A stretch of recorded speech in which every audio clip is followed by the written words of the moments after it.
So thank you very much for your time and for continuing this highly necessary discussion with you, given these circumstances. Ambassador, I don't want to take too much time to introduce you. You are the deputy head of the Office of the President of Ukraine. I must say that we met with Tatiana and our Ukrainian friends in last November in Kiev. We had a very deep and substantive discussion on the security context. I was very impressed by your insights at that time. The fact that you were very prepared intellectually to what happened 3 months later, unfortunately. And so we are much more than privileged to listen to you this morning. As we said previously, you have the floor for a few minutes, and after that, I will lead the discussion with our participants. Ambassador, thank you again, and the floor is yours. Thank you. Thank you, Director Gomart. Thank you, everyone, for having this initiative. Thank you, Alena Gidmanchuk. Thank you, Sergei. This is really a timely event because you have to hear all the time what is happening in Ukraine. Well, you see in the news what terrible things are going on the ground, what awful massacres are taking place in Ukrainian cities, in Ukraine, in the 21st century, in the middle of Europe, near the capital. The people are killed, the women are raped, the children are dying. They're without food, without water, without electricity, without medicine, without everything, living for several weeks with only hopes that Ukraine will be liberated, that their city or town or small village will be liberated, that the victory gonna take place and that Ukraine will win. We have to understand globally what is happening now, because this is a war of Russia against Ukraine, an open war, because the aggression of Russia against Ukraine started in 2014 with invasion into the Crimea and then later with the invasion to the part of Donbass. But by that time, they were concealing their presence. They were saying that there are no Russian troops there. There are none of us there. But today, in 2022, on 24th of February, they openly invaded to major part of the territory of Ukraine. They are attacking us on the ground in the south, in the east, in the middle Ukraine, in the north, around Kiev. But in fact, there is no safe place in Ukraine at all, because in Western Ukraine is constantly attacked by missiles, cruise missiles, supersonic missiles, by the weaponry which is forbidden according to all the conventions. So Ukraine is no longer a safer place. But what is taking place now is not only the war against Ukraine. They do not want just, to conquer part of Ukraine or capital of Ukraine or whole Ukraine. They want to erase Ukraine from the map. Because for the person who considers that the biggest tragedy of the 20th century is the collapse of the Soviet Union, not the First World War, not the Second World War, it's absolutely nothing for him just to start another world war because of his insane minds, because he hates everything Ukrainian, he hates Ukrainians as a nation. So while here you are sitting there in the peaceful France, in the wonderful Paris, we are here sitting in the wonderful Ukraine, wonderful Kyiv, which used to be peaceful and will be peaceful. But you have to understand now that it may not stop only in Ukraine if you would be sitting quietly, peacefully, thinking that maybe it will overcome, it will pass by France, it will pass by Germany, it will pass by Belgium, because in Poland or in Baltic states, they do not think it will pass them by. They are next to us. They are bothering us. They are helping us significantly in various manners. So do understand that this is already a war in Europe. the tactics of appeasing Russia, feeding the beast, making some possible agreements is failed. And I think all Europe failed in this regard. And when we are having now the war in Ukraine, be sure that Russia will stop only there, and if it will be stopped. Only together, the collective efforts can stop Russia. Otherwise, it may conquer country by country, territory by territory, I don't know, continent by continent. We in Ukraine now know how to struggle and how to fight. We are not afraid of Russians. We are not afraid of its president. Our people are showing their will, their braveness, their courageous. My president shows his braveness. He's an example not only for Ukrainians, but the whole world. So this is where we stand now on the 44th day of war. You may ask me, what do we need? How else can France or other members of the European Union help of Ukraine? There are very simple things which you can do, and where you have to have the will and the enough courage to do this, your leadership, your establishment. We definitely need weapon. We need weapon in order to cope on the ground and in the sky. You can see that our armed forces are coping quite well on the ground. We managed to take back some cities and small cities around Kyiv. Withdrawing of Russia from the areas around Kyiv, Chernihiv, Sumy is not a withdrawing itself, it's regrouping. And you have to understand that this is far from the end, because those forces are being regrouped to the other parts of Ukraine, such as Eastern Ukraine, which is long a dream for them. They want to conquer all the Donbass. It is withdrawn and regrouped to the south of Ukraine, to the cities such as Mariupol, which is besieged for more than 4 weeks already. And when we liberate the city, unfortunately, we might find much more awful pictures, much more awful witnesses of their atrocities that they were doing and they are doing around all the cities. So how can you cope with the enemy on the ground? Just with a modern weapon, because our armed forces are well trained, having enough will and courage. But we need weapons, weapons, and weapons. Ground weapons, weapons in order to defend the skies. We know the position of NATO countries. We know the position of France not to close the sky over Ukraine. You have your reasons. They may be fair or not, for a person, for a woman or a child sitting in the shelling, in the basement, when the shellings are continuing day by day, night by night, the cruise missiles are flying over the head, or the people who were in drama theater in Mariupol. The reasons like we do not want to get in touch in war with Russia. Might be a little bit weak, but it's up to you. It's up to your leadership. So we need the equipment to protect the skies. If you're not closing the sky, please help us with the air warfare system, air defense system, air anti-missile system, anti-aircraft warfare system. Help us with fighter jets. Every country knows what we need, and we need which countries have what we need. And we know that those countries do not need this weapon now. Everyone knows this. What all of you lack is a political will. So please show a little bit more courage, show a little bit more political will. We need sanctions as well. Thank you for the sanctions which already introduced. The fifth package is being, officially adopted today. Very good sanctions, but before the war, my president was talking about preventive sanctions. No one listened to him. No one paid attention.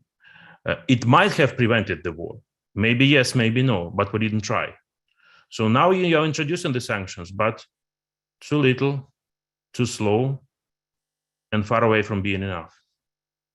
Thank you for the courage to introduce embargo against coal. But look, the only thing which will give immediate impact on Russian economy is oil and gas. Thank you for disconnecting 4 more banks from the SWIFT, including VTB. But where is Sberbank? Where is Gazprom Bank? It's high time to think about introducing personal sanctions against all politically exposed persons.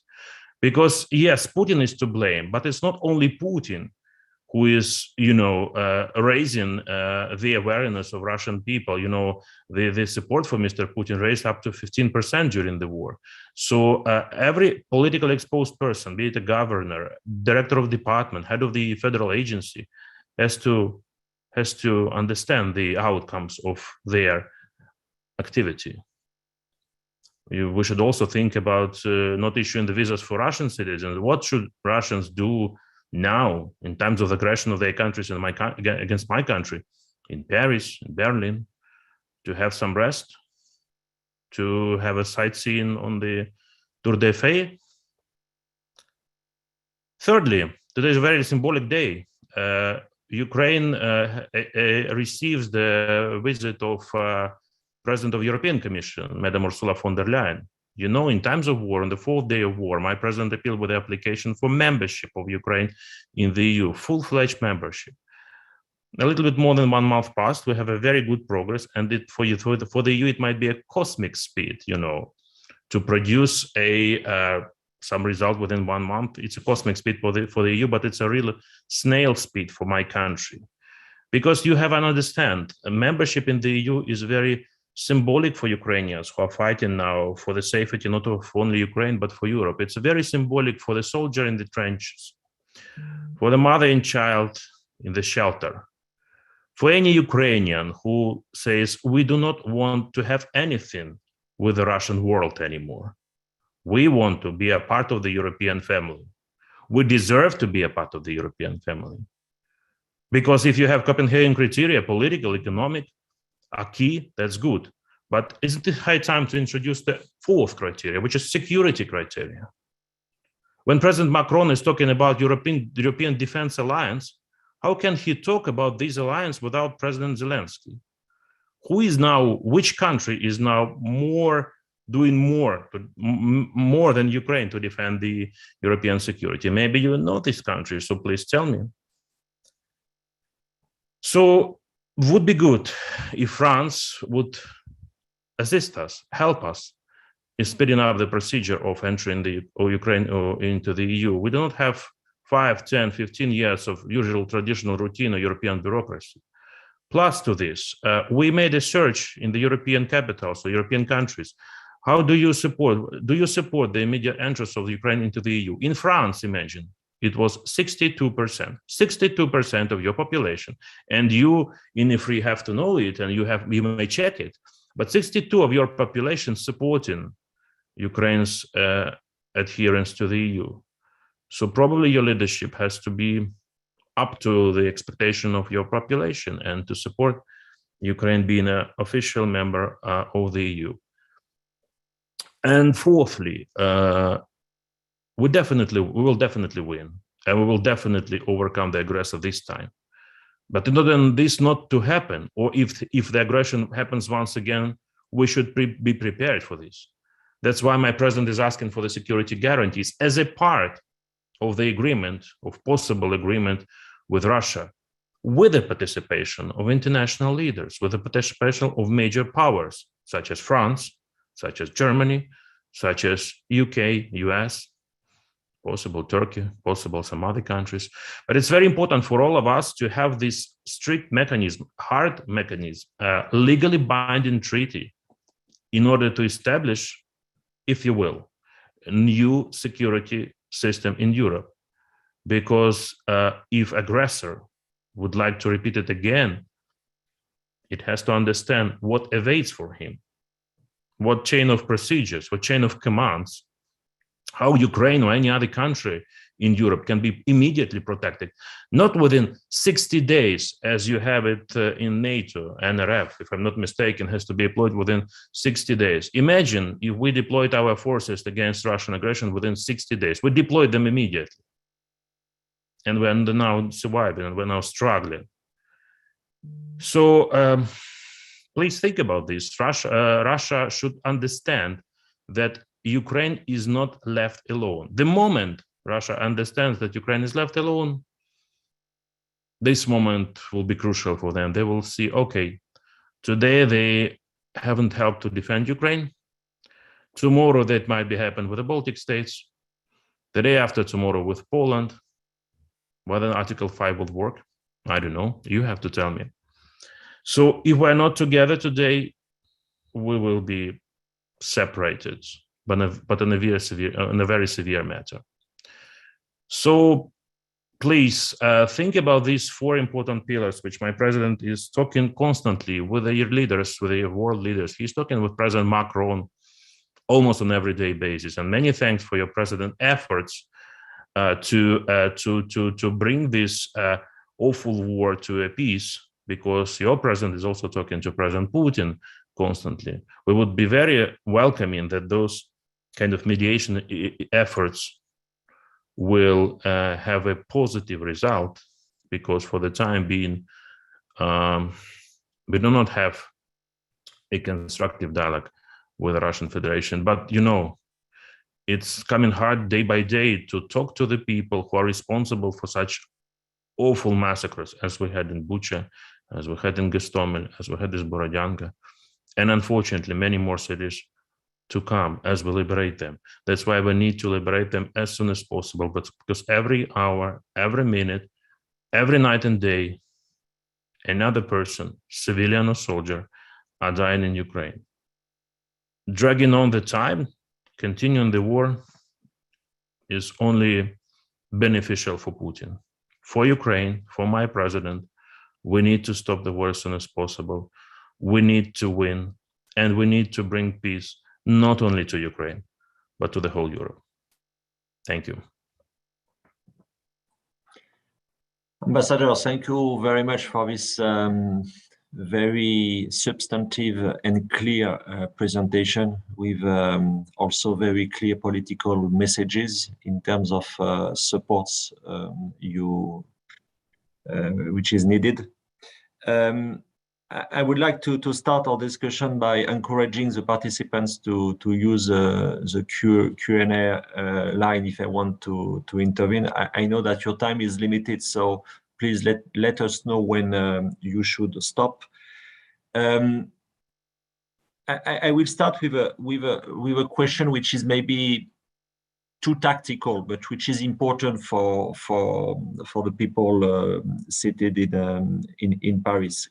Could you elaborate on the link between the contacts you have with the Russians at the time being, which are regular but not very productive apparently, and the military operations? Because there is this idea, in European capitals, which will be difficult to understand in Kiev, that diplomacy is a substitute to warfare. And in fact, you are obliged to have a diplomatic approach with Russia and fighting Russia at the same time. So could you explain to us this link? And how do you see, given the ongoing events and the next event in Donbass, in military terms, what sort of link could you describe to us between the military operation and your diplomatic efforts with the Russian delegation? And after this question, I will be back to something broader, because you explained to us very clearly that it's not only a war between Russia and Ukraine. That's something broader. But could you start with this question, please? Well, thank you for the question. We were not ruling out the diplomatic approach to bringing this war to an end from the first day. So again, well, if your country is invaded, you have to fight. You have to fight on the ground, in the sky, whatever. You have to fight. You have to withstand to the aggressor. But any war, any bigger war is ending up with a settlement, with an agreement. So that's why from the first days of the war, my president expressed his readiness to talk. And when, I think it was the 1 week passed after the war, the Russian Federation suggested to form a delegations on the level what we have, we agreed. And you remember there were several rounds of negotiations. I will give you the connection between the events on the ground and diplomacy from the Russian perspective, and you will understand it immediately. Russia thought that they will immediately have a blitzkrieg over Ukraine. Okay, they failed in the first days, but they thought, okay, maybe we need an additional 1 or 2 weeks to have it. And that's why in the beginning they were insisting on the diplomatic negotiations on their terms. Because, well, I'm not part of the delegation, I have to tell you from the beginning, so I'm not deep in the process, I'm not there in the negotiation rooms. But the logic was like, okay, we will not listen to any position of Ukraine. We are almost winning. We are almost captured Kyiv, Kharkiv, Odessa, major part of the territory of Ukraine. So these are our demands, ultimatums. You have to do this, this, this, and this. But when the situation on the ground started to change, they started to listen, to hear Ukrainian position. Suddenly. And when we presented the draft document, legally binding document about the guarantees during the round in Istanbul, they took it and they said, okay, we have to take it for consideration. A thing which was not happening on the first days of war. They would not even listen to our arguments, to our thoughts that this is not possible because, this is not possible because, no. Currently, things on the ground which are now might be changed because, you know, they are still waiting for the bigger victory. Okay, haven't managed to capture Kyiv, haven't managed to capture Odessa. Let's try to finalize it with Mariupol. Let's try to have a major victory in Donbass. Let's try to capture Kharkiv. So whether they are serious at the negotiation table, I don't know. Again, to the best of my knowledge, there is no written response to our proposals from the Russian side. That's where we are. But again, never ever Ukraine was ruling out the possibility of diplomacy. Every day, every minute, the war is dragging on, we lose our people. That's why all the efforts should be also exerted to bring in peace to my country as soon as possible. But we will fight on the ground till the final victory. We will not surrender. They were suggesting to surrender for Ukrainian troops several times in Mariupol, in other cities. Ukrainians will not surrender. We will not trade away any inch of Ukrainian territory. Never, ever. We will try and we will take back Ukrainian cities and towns. But we are civilized people. We are ready to talk.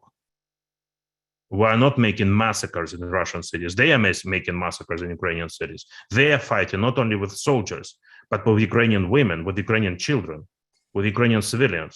So you also have to help us.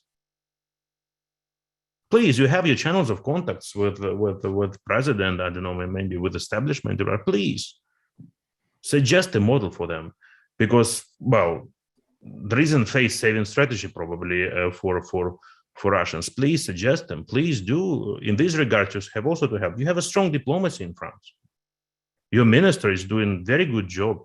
Really, he's a very wise person. Your president is very active, like I already told. But probably, and that was the case also before the war. Everyone have to understand that we passed something, so we will not return to business as usual, never ever. After this war in Europe, the world will never be the same. So all of us have to understand this. Ambassador, thank you. I would like to give the opportunity to some participants, if you have a few minutes to ask you questions. Okay. So I will give the floor to, of course, Tatiana Castouille-Vajan, my dear colleague, to David Brennan from Newsweek, to Olivier Berger from La Voix du Nord. But to let them prepare their question, I would add a second one, a short one. You have organized many interventions from President Zelensky to different parliaments around the world. You express at the same time your thanks for the support received, but also your request for more support to Europeans and to France in particular. Could you tell us about the reaction from countries who voted for abstention at the General Assembly? For instance, China, India, Gulf states countries. How would you like to convince them to be much more supportive to Ukraine? If you can respond to this question quickly, and after that, I will move to Tatiana, David, and Olivier. It's probably hard to respond to this question quickly, but I will try. The countries you mentioned, China, India, Gulf states, where hopefully are and definitely will be the partners of Ukraine in terms of economy, in terms of political contacts, because with all the leaders of all those states, my president either had a personal meetings or had a personal visits, like to the Gulf states. He had a very good relations with Prime Minister of India. He had a phone conversation with President of China. And those countries, you do understand that really they are one of the world powers, and they look at the world on the multi-layer level. So economy is also matters for them. And Ukraine is a huge market in the middle of Europe. And you well understand that despite these losses we have, despite these sufferings we have, the war itself, especially if it will be dragging on, will have a global impact in the world's economy as well, into the food security as well. And believe me, people in the Gulf states, they do understand this, because Ukraine is really breadbasket for the whole world. We have a huge amount of our wheat on the world market, of our sunflower oil, of other products, of chemicals and fertilizers, for instance. And imagine if Ukraine will fail the sowing campaign this year. So just immediate, just completely, because part of the territory is unconquered. On the territories which are not conquered, you have the lack of seeds or just people who went to fight. Don't you think it will have a global impact on such countries which you mentioned already? They know how they are calculating their money and their revenues. So that is why we hear from part of them that, well, they don't take neither side, they have to be somewhere above. Again, all of us should understand that's not possible to be above now in this situation. You know, there's rumors about starting the World War III, but who is starting the World War? Only the leaders are refusing to understand the reality. So if everyone decides not to start the World War III, it will not start it. How can you prevent the world from World War III? Just by stopping aggressor here in this country, in Ukraine. As simple as this. If you stop the aggressor here with all the collective efforts, or if you convinced the leadership of Russian Federation of some basic things, and all the leaders you mentioned also have a good contact with President Putin. So this is the way out. Thank you, Ambassador. So I move now to Tatiana, after that, David and Olivier. Tatiana, the floor is yours. Thank you very much, Mr. Ambassador. Thank you for taking time to talk to us. For 6 weeks, we have been following closely, of course, the war and its atrocity. I have a question about the talks in Istanbul. Could you tell us more about the substance of these discussions, the points which may be the points of agreement, such as the status of neutrality, but also the red lines for Ukraine and how the atrocities of Bucha can influence these talks? And the last point about these talks is about the security guarantees that can be given by many countries. Do you think that these guarantees will work better than the guarantees of the Budapest Memorandum? Thank you. That's a good link with the question from David Brennan from Newsweek. So David, the floor is yours. Hi, yes. Thank you, Mr. Ambassador. As Tatiana just asked, I wanted to ask what mechanisms does President Zelensky and his government want to be put in place to prevent any future security guarantee just being another Budapest memorandum that signatories can choose to respect or choose to ignore if it's politically convenient for them? Thank you. Thank you. Olivier Berger from La Voix du Nord, the floor is yours. Okay, thank you. I would want to know what kind of items would be crucial to achieve unseen peace agreement with Russia. Ambassador, I give you the floor for this three first question. After that, I will move to Cécile Feuillatre and Michael Levinston. The floor is yours. Thank you. Well, first of all, sorry for that, but definitely I cannot reveal all the positions which were discussed during the negotiations. Obviously, the document which we presented is also only the draft document, and you know there is a principle in diplomacy: nothing is agreed until everything is agreed. So, would like to ask you, don't follow the rumors or like leaks in the press that 4 out of 6 points were agreed, or 5 out of 10 points were agreed. It just has nothing to do with reality. Secondly, again, from what I can tell you, in Istanbul, we proposed our set of, if you will, positions, if you will, demands. The cornerstone of this document should be security guarantees. We cannot afford ourselves just simple peace agreement with Russia, Ukraine and Russia, because you know what is happening with agreements signed by Russia. They are broken by Russia immediately. So that's why only the collective system of security enshrined in this document could bring not only the end of the war to Ukraine, but could have kind of safeguards of not happening in this future. This system of guarantees, I mean, it's in the document and we're still waiting for the Russian reactions, but it's very simple. Just I will give you one clear example. Now, when Ukraine is at war, we have to beg either weaponry or please close the sky, or please provide us with additional weaponry to defend our skies if we are not closing the sky. In the case of those security guarantees, those countries which will guarantee this security, and you well know that some countries already agreed to be such a guarantors, we have to understand a chain of events, a chain of command, if you will, how Ukraine will be protected if aggression starts, how the sky will be closed, what weaponry will Ukraine possess in beforehand in order to defend themselves. We don't need the boots on the ground. It's absolutely understandable that it's not gonna be, something instead of NATO. You don't want Ukraine to be in NATO. Again, you probably have your reasons, which are sometimes not understandable in Ukraine. But that's what you suggest us. No NATO for Ukraine.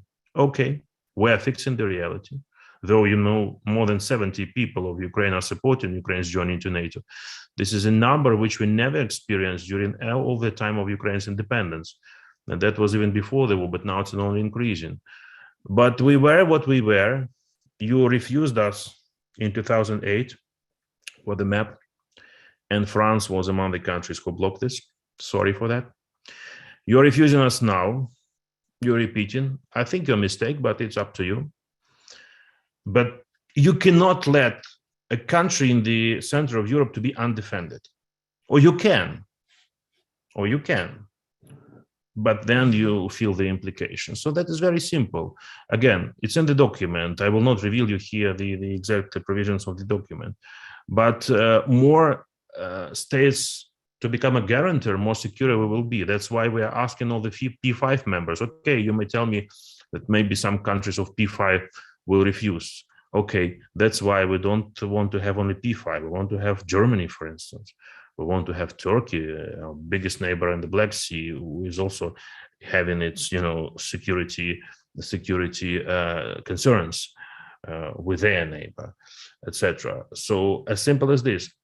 If the world is not ready to give the security guarantees, okay, it's the position of the world, but again, the implications might be much worse than even now. So how the negotiations will continue as we find out the massacres in Ukraine? It's very hard emotionally. Again, I have to reiterate, I'm not sitting at the negotiating table in this round of negotiations, but I understand how difficult for my colleagues will be to sit at the table with the official representative of Russia, who is also having his part of blame in these bloody massacres, because it's not the soldier only is to blame. It's not his officer or high-ranking officer or commander of his unit. It's the system which has to blame, because the aggression started when all the establishments supported it. We all saw the Security Council meeting in Russia. We all saw the voting in Duma. We all see how the percentage of support of Putin in Russian population raises day by day during the war. So yes, it's difficult, psychologically difficult to sit at the negotiating table, but you heard my president. He said, yes, we have to continue these negotiations, and we will.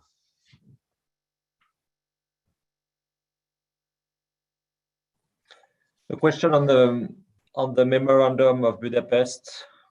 Yes, Memorandum of Budapest, very good example and very bad example. We used to have this Budapest Memorandum. You remember, we were deprived of the first nuclear largest potential, and there was a Budapest Memorandum which was concluded in 1994, which even not contained the word guarantees. There was only the word assurances instead of guarantees. And the only mechanism to prevent the aggressor or to react at the aggression was consultations.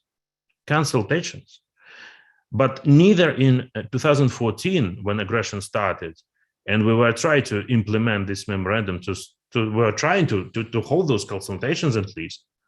You might guess which country denied these consultations and which countries were not that insistent. And neither, nor it happened in 2024, when again, this memorandum is still in place, it's still working, but one of the countries just broke an aggression, opened a war, and nothing is happening. So no, we do not want such kind of memorandum. It was not a legally binding document, it was a memorandum. But this time, we want the countries who will be joining this document to not only sign it, but to ratify it in their parliaments and to put them into force. And we want this document to be as effective as working mechanism as possible. Thank you, Ambassador. I will take another round of questions if we can. Three brief questions. Is it okay on your side? Okay. Thank you very much. So I go to Cécile Feuillade from AFP, Michael Livingstone from Ifri, and Yaron Gomberg for this round of questions. Cécile, the floor is yours.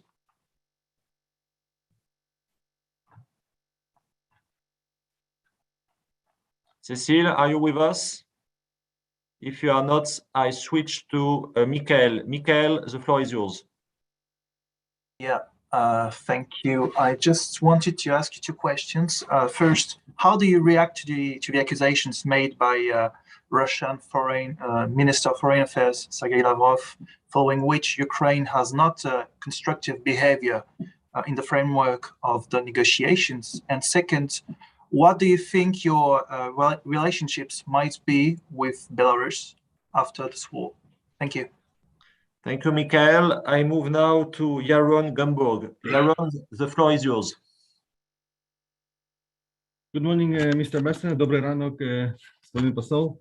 Pan посол. Я с Житомиру. I have a question to you about this I wouldn't say widespread, but some Ukrainian experts are talking about. You are freeze, Yaron. You are freeze. Unfortunately. Okay, maybe we will be back. I suggest, given the time constraints, to be back to Ambassador, and we will make another attempt later. Ambassador, the floor is yours. Thank you. Position of Lavrov. Well, again, I don't think that Minister Lavrov was present at the negotiations of the level of delegation. There was another representative of Russia, and I think that Minister Lavrov had his own meeting with Foreign Minister Kuleba, with the participation of Foreign Minister Çavuşoğlu from Turkey. So Mr. Lavrov had a chance to be constructive there. If he thinks that the Ukrainian side is inconstructive in which which manner? Where is the unconstructiveness from our side? Vice versa, we were expecting that if Russia will give back their proposals of their draft treaty, that there will be possible meeting of two ministers, Minister of Foreign Affairs of Russia, Minister of Foreign Affairs of Ukraine, in order to discuss this document in detail. So we're still hoping on this. As far as the Belarus case is concerned, I don't know where Belarus will end after the war will end in Ukraine, after the victory in Ukraine. Can you tell me? Because there are constant rumors that Belarus might enter or not enter into the war. In fact, they are already in the war, because from their territory, the planes are flying, the air jets are flying, the cruise missiles are being flying from the territory of Belarus. So they are together now with Russia, as I understand, though officially, they are not, crossing the border of Ukraine by the Belarus armed forces. Officially, I would reiterate like this. But in effect, they are absolutely helping to Russia to fight against Ukraine. So where do you think we will end up the Belarus after the win? Thank you. New attempts shortly to be back to Yaron and to Cécile Feuillatre. So Yaron, the floor is yours. Thank you, Thomas. Thank you for this another attempt. My question was about this idea that I heard from Ukrainian experts that saying that the conflict between Russia and Ukraine could be a permanent nature, because not just Putin, but most of the Russian elite and maybe majority of the Russian people actually cannot accept the idea of Ukraine being an independent state. Both states claim the legacy of the Kievan Rus, and in fact, this conflict could become a permanent conflict. Do you subscribe to this kind of view, Mr. Ambassador? Thank you. Дякую. Thank you. Cécile Feuillatre from AFP, the floor is yours. Cécile. Hello, can you hear me? Yes. Yes, good morning. There are allegations of abuses committed by Ukrainian soldiers against against Russian soldiers. Are you aware of these allegations, and what's the position of the Ukrainian government? Ambassador, I let you to respond, and also the final word, because I know that your time is limited. So yes, I can stay for 5 more minutes with you. So concerning Russia and Ukraine and the inexistence of Ukraine, yes, for more part of the elite, it's a problem that Ukraine is existing as an independent state. It's a problem that Ukrainian nation is existing in this independent nation. It's a problem that Ukrainians want to be a part of the European family rather on the Russian world. It's a problem for them. They cannot understand how can it happen. They think, their logic, we used to have in the one state. We used to have 3 brother nations, Ukrainians, Belarusians, and Russians. How can you, little brother, dare to think that you can separately live without Russia? You just leave Russia. You can leave Russian cradle. They call it cradle, cradle of 3 nations. Kiev and Rus. I mean, Kiev is the capital of Ukraine, not Russia. So, and this is a huge problem, because this is a problem in their mentality. And it doesn't even depend who is in power. I know which name is in power, who is where, because that's about the elite, right? You are. And the only thing how to change it is to bring Ukraine closer to Europe. If they understand once and for all that they will not be able to disconnect Ukraine from European family, because people in France want it, because President of France wants it, because President of France says, no, get off Ukraine, President of Russia, get off your hands from Ukraine. They are with us. We want them to be with us. We in France want Ukraine to be closer to Paris than to Moscow. If you are able to say this, if you are brave enough to say it to Putin today or to anyone, please do this. This will help.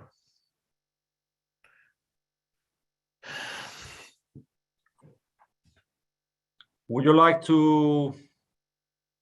Yes, the question about, well, I haven't had any official facts We might see some videos in the press. I will not comment the videos, the fake videos.